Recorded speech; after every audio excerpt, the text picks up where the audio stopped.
Hey, I'm Jason Hoover, and I'm a deeply invested member of our community right here in Wilmington.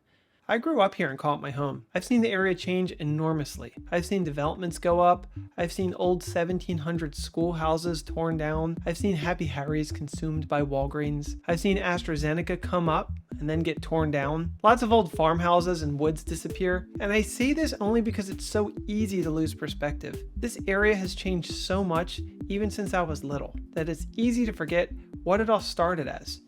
202 used to be a dirt road not that long ago, and everything around it was literally just woods and farms. And now look at it. There's traffic, sprawl, and not a whole lot of the original undeveloped character left. In 150 years, we've completely transformed the landscape, and now we're nearing developing right up to the end.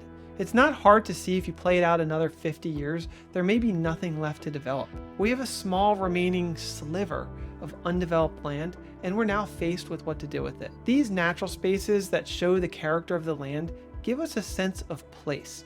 And if we don't have a sense of place, then we become just any other place.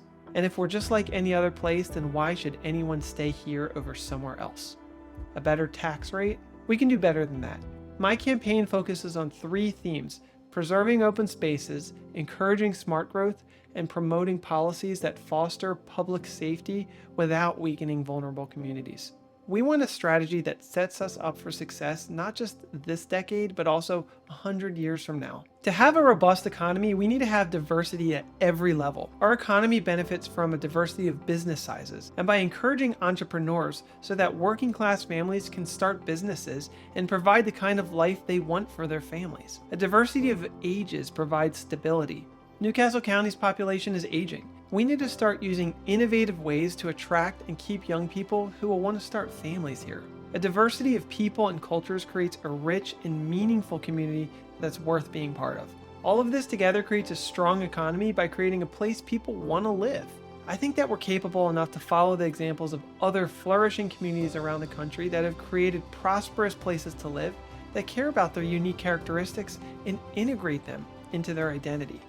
As a tech entrepreneur and an avid nature lover, I bring an innovative perspective centered around the fusion of both environmental and economic sustainability. And unlike traditional politicians, I am not interested in the status quo. I understand the dire consequences of not taking informed action.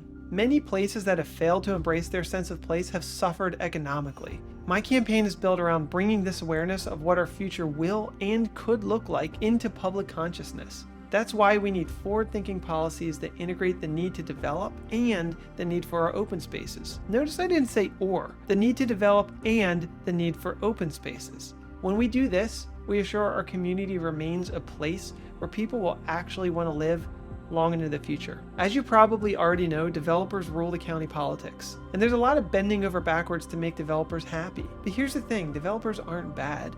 They just build what's most profitable. Can you blame them? So if we don't incentivize developers to build what's best for our future, then we're setting ourselves up for long-term failure. And that's what I see as the role of this office, to make sure we're setting up systems that future-proof the ways in which our community evolves over time, so that we're not stealing from our future generations' well-being for short-term gain. Because of this vital need to remain uninfluenced by short-sighted temptations, I have publicly pledged to never take money from developers. And so far, I'm the only candidate in this race to do so. I'm running for County Council President because I want to cultivate a forward-thinking cohort who can steer the course of our county in a way that can keep us healthy, happy, and strong long into the future.